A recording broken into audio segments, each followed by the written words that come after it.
YouTube and welcome to our 83rd Unity 3D tutorial.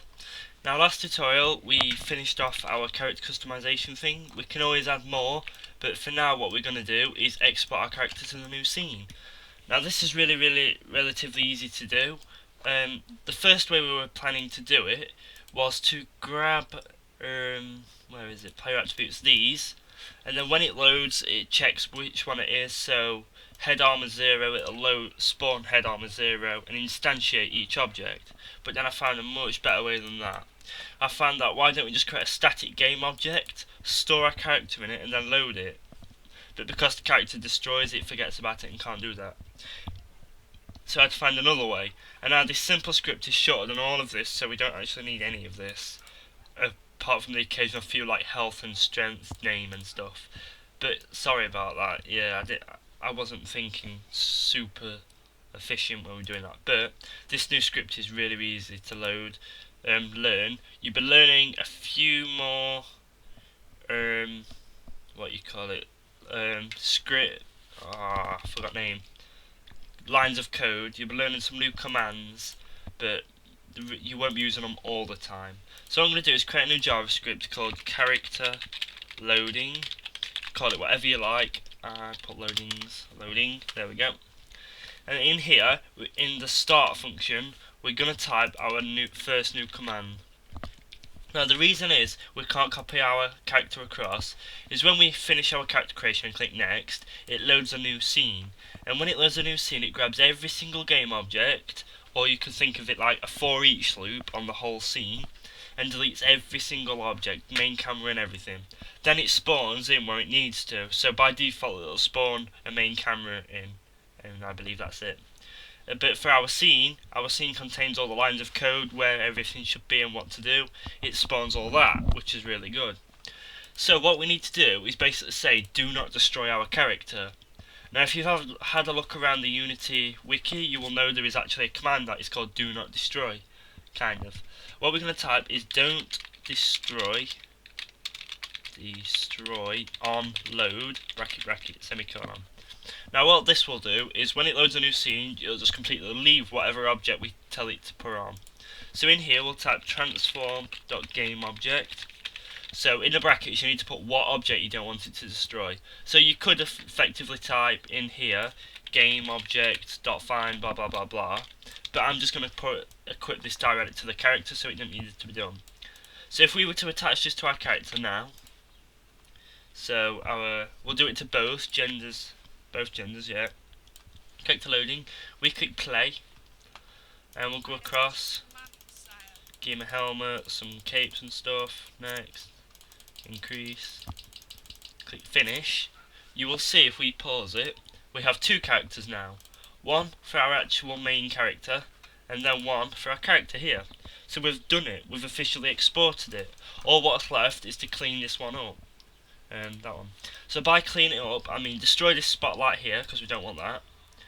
We're also gonna rename the character to something, delete the audio source, the character loading, the gender select, the box clad and rigid body, and put it as a parent as this.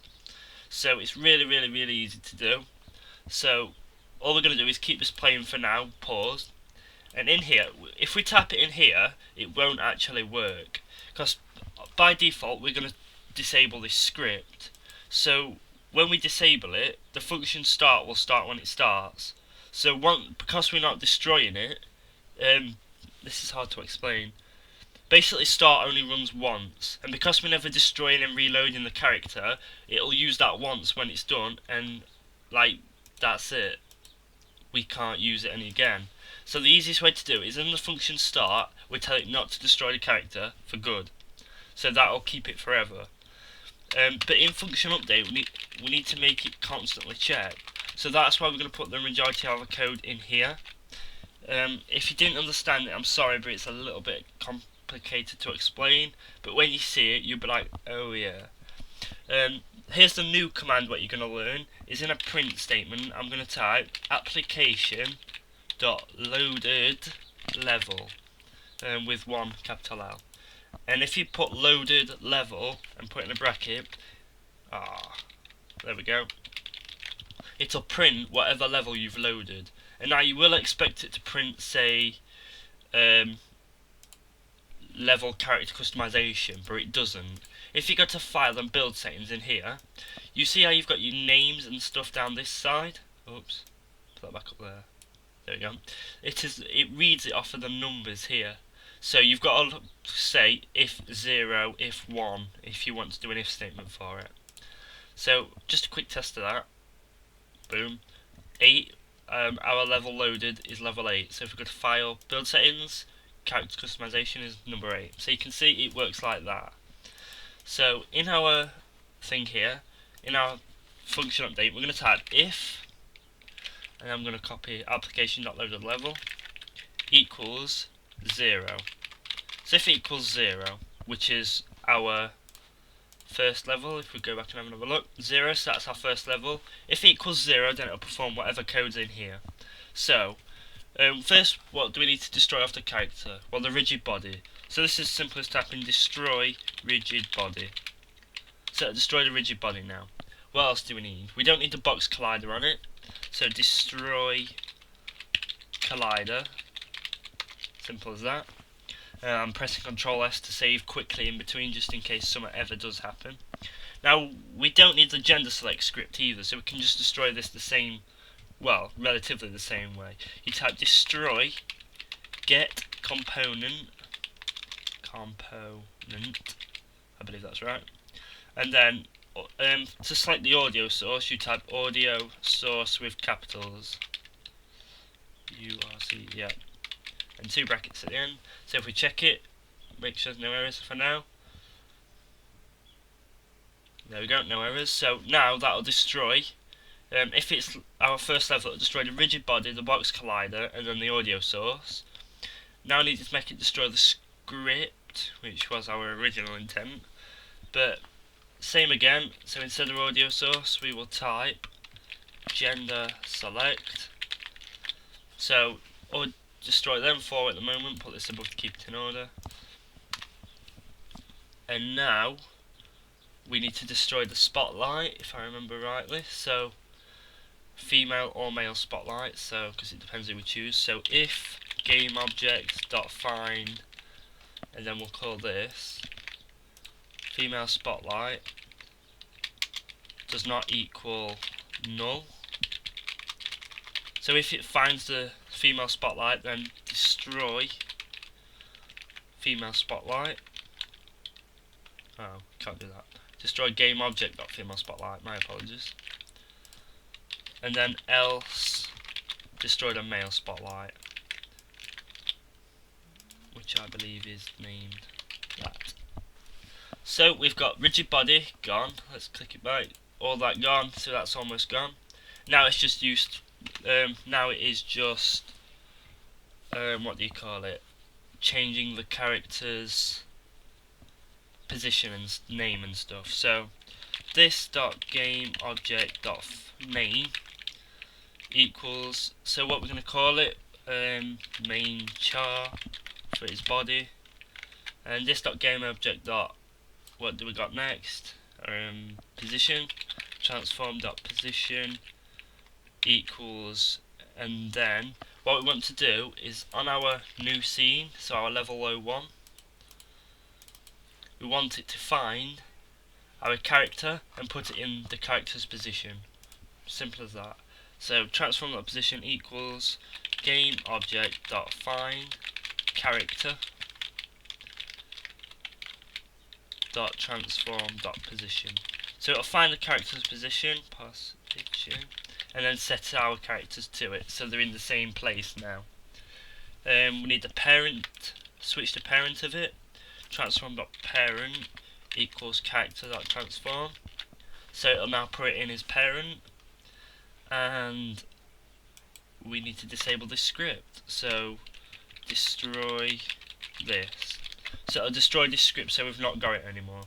So that should, when it loads, spawn it all correctly, even it out, and it should be really easy. Yeah, so we now try it. So play. All that was relatively simple, you've seen it for yourself. So we've got that, next. click some buttons,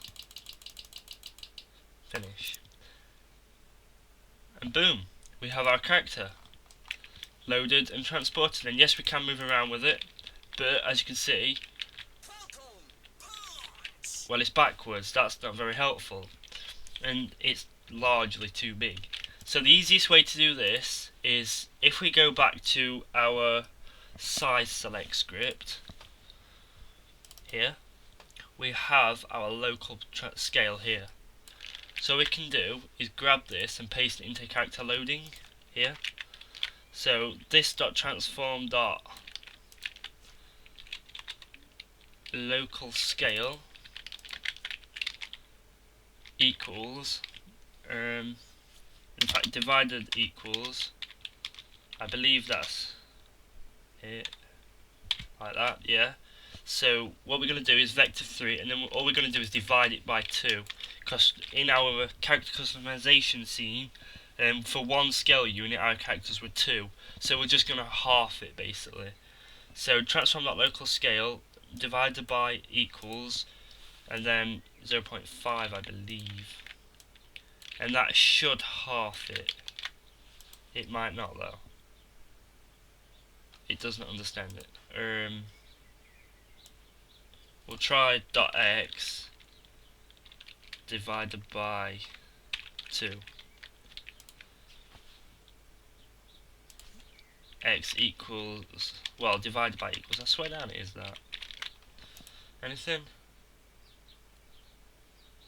Oh, it seems to like that one.